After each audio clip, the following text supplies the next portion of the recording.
365 대화를 위한 성경 통독 시간입니다. 5월 7일 127일차입니다. 오늘 말씀은 느헤미야 1장 그리고 2장입니다. 묵상하실 본문은 느헤미야 1장 1절에서 11절입니다. 말씀의 개요입니다.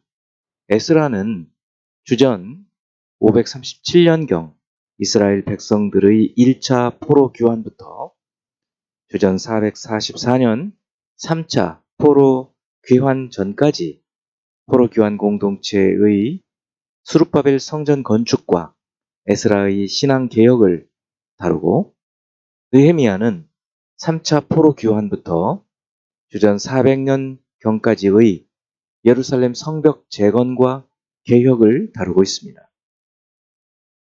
1에서 7장은 느헤미야가 예루살렘으로 돌아오게 되는 경위와 성벽 재건을 다루고, 8에서 13장은 에스라와 함께하는 포로 귀환 공동체의 언약 갱신에 대한 것입니다. 1, 2장은 느헤미야가 돌아오는 것과 성벽 재건을 준비하는 것에 대해서, 3에서 7장은 성벽 재건 공사와 이를 방해하는 대적들을 어떻게 극복하게 되는지와 1차 포로 귀환자들의 자손들과 숫자를 다루고 있습니다. 1장 1에서 3절은 바사의 아닥사스다 왕이 20년간 집권하고 있을 때 고위 관료였던 느헤미야가 그의 형제 하나니로부터 예루살렘 성이 무너지고 성문이 불탄 사실을 듣게 된 것. 4에서 11절은 그가 그 소식을 듣고 금식 기도한 것을 다루고 있습니다. 2장 1에서 10절은 느헤미야의 안색이 좋지 않은 것을 알아차린 아닥사스다 왕과 느헤미야 사이에 이루어지는 대화를 통해 그가 예루살렘으로 돌아가게 된 것. 11에서 18절은 비밀리에 느헤미야가 예루살렘 성벽의 상황을 탐사한 후에 방백들을 모아 성을 건축할 것을 호소하자 그들이 동의한 것을.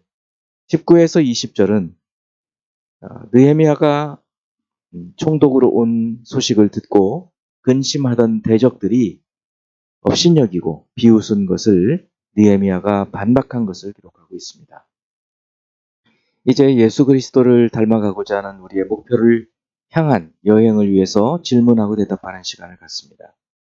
느헤미야 1장 2, 3절 내 형제들 가운데 하나인 하나니가 두어 사람과 함께 유다에서 내게 이르렀기로 내가 그 사로잡힘을 면하고 남아있는 유다와 예루살렘 사람들의 형편을 물은즉 그들이 내게 이르되 사로잡힘을 면하고 남아있는 자들이 그 지방 거기에서 큰 환난을 당하고 능욕을 받으며 예루살렘 성은 허물어지고 성문들은 불탔다 하는지라.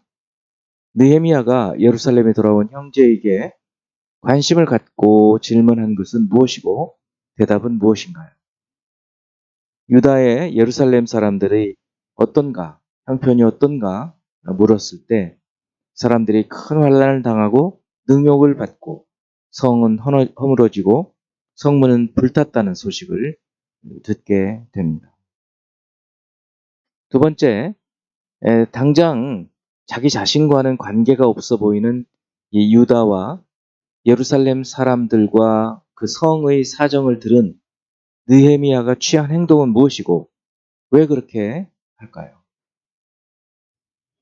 1장 4절을 보면 내가 이 말을 듣고 앉아서 울고 수일 동안 슬퍼하며 하늘의 하나님 앞에 금식하며 기도하여 울고 금식 기도합니다. 이유는 동족의 고난에 대한 아픔과 자신의 힘으로 무엇인가 할 수 있는 것이 없다는 생각을 했기 때문일 것입니다. 그래서 하나님께 아무 방법은 없지만 기도로 금식으로 시작하는 것이죠. 세 번째, 느헤미야 2장 4절 왕이 내게 이르시되 그러면 네가 무엇을 원하느냐 하시기로 내가 곧 하늘의 하나님께 묵도하고.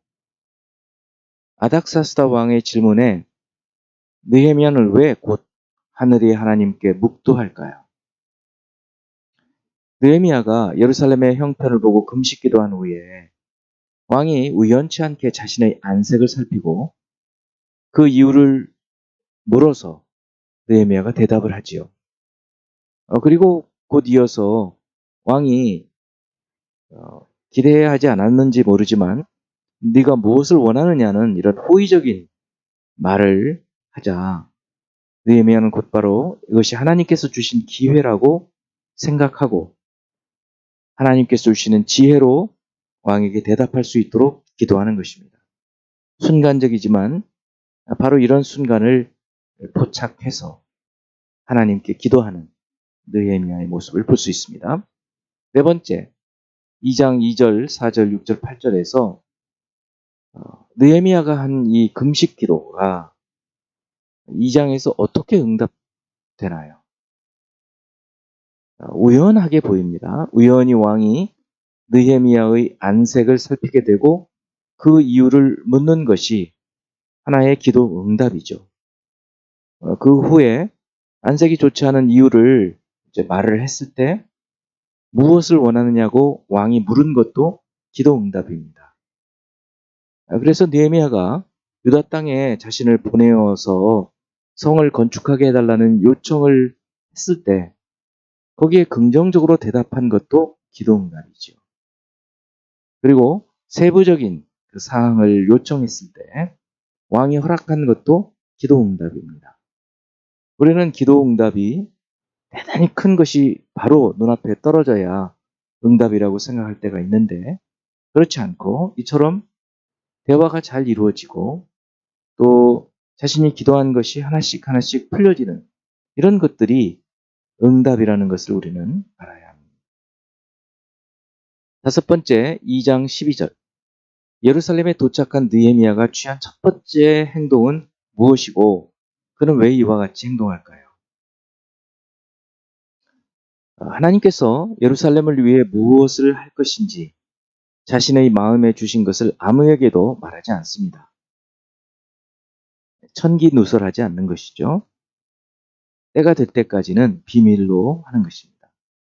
그리고 또 아무도 모르게 자신의 측근 몇 사람만 데리고 예루살렘 성의 형편을 살폈습니다. 진상을, 상황을 정확하게 파악해서 해결책을 마련하고 사람들의 협력을 이끌어내기 위한 것이죠. 자, 이제 한 구절의 말씀을 묵상하고 교훈으로 삼고 기도하는 시간을 갖습니다. 느헤미야 1장 11절 말씀.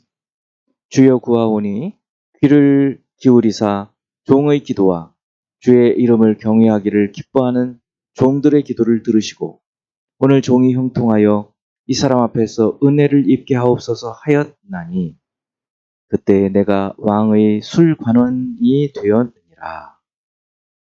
금식 기도한 후에 이제 사람을 만나게 되고 왕을 만나죠. 우리 같은 경우는 꼭 왕이 아니더라도 어떤 사람을 만나게 될 때에도 항상 이렇게 기도하고 그리고 만나고 나서도 하나님께서 풀어주시도록 기도하는 이 느헤미야의 기도의 모습은 참으로 기도의 모본이라고 할 수 있겠습니다. 기도하겠습니다.